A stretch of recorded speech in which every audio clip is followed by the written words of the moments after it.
How long have you lived in Index? About a year and a half now. So building a home, an A-frame home, is in the plans for this summer, but it looks like I may have lucked out because of the fire that's approaching, closely approaching. So the home that you spent last evening in is a home that's under construction? So actually, this is my home here. So I am living out of here and constructing my home currently. There's a bunch of stuff there on the property right now, and it's kind of a work zone, work in progress. Are you up here by yourself or with family? No, I have a partner that she's actually in Monroe training our dog right now, so it was just me on the property there. You and your partner, is it Maria? Maria. Maria. Yeah. How long had you been up there living out of this? Well, 1 entire year. So there's a 2021, I bought a travel trailer, bought a brand new truck, and we were like, let's go build a home. Yeah, so we bought property and started doing it. Yeah. All right.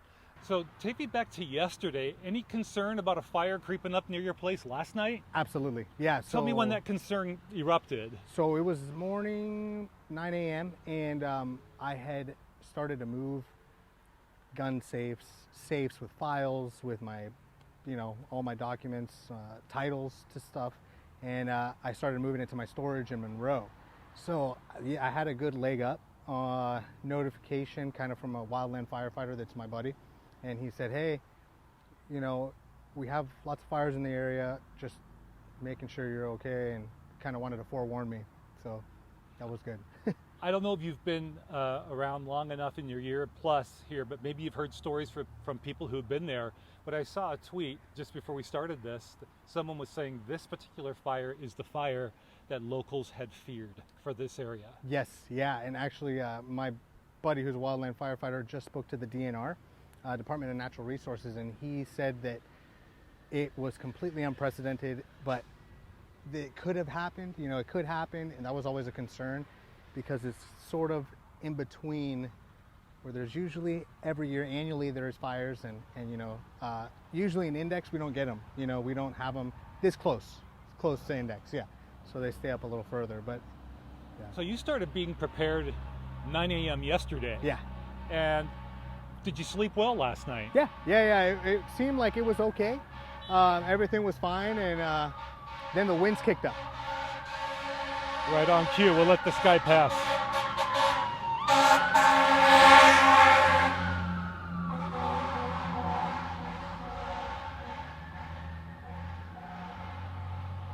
So you slept well last night, got up this morning. You said the winds picked up, but did you notice more smoke? Did you see a column? So I was checking my app, Weather Underground, to check the winds and the wind speeds. They were about 30 miles an hour this morning, headed west. So that's in our direction. And I was like, oh, that's not a good sign in a fire that's creeping slowly towards us. We don't want it to go that direction. So yeah, we've had those high winds since this morning, and kind of coming in waves now. It's not constant like it was. Was it a mad scramble this morning? It was.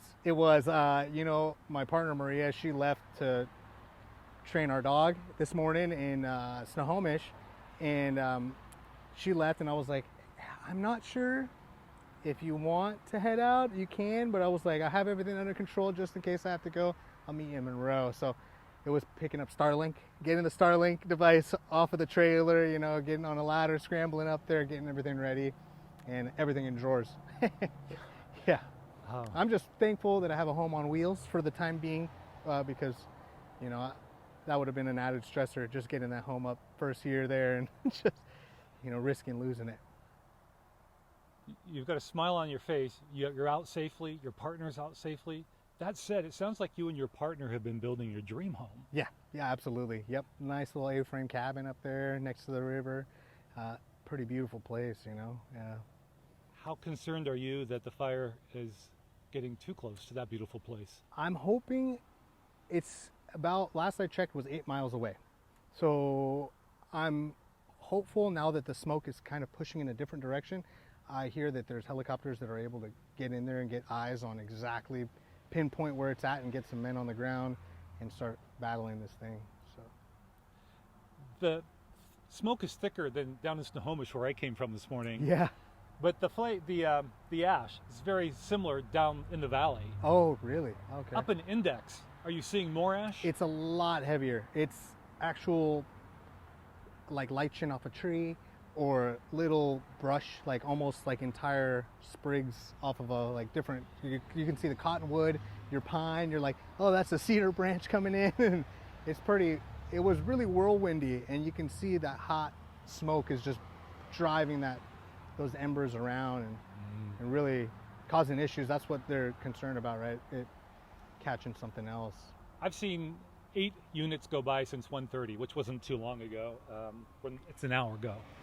How many units have you seen? I imagine it's many, many more. It was a lot. It was a lot down and up and down Index Galena is the road that I'm off of. And sheriffs were great though. I mean, they told us, hey, level 2 warning, it's intermediate. And then it was like, oh, level 3, mandatory evacuation. I still think they were taking the right precautions, you know, just making sure everybody got out safely. But yeah. I guess what's the next step? Just wait? Just waiting. So I'm fortunate, you know, we have all the hookups in the trailer, so we can go to any campground, even a buddy's house, and run off of 110 here, and just kind of wait it out and just keep checking back, and hopefully it doesn't come in to where I'm at. I'm in unincorporated Index, so fingers crossed. Thank you so much for your time. Anytime. Despite how hectic this all is. Yeah. Thanks.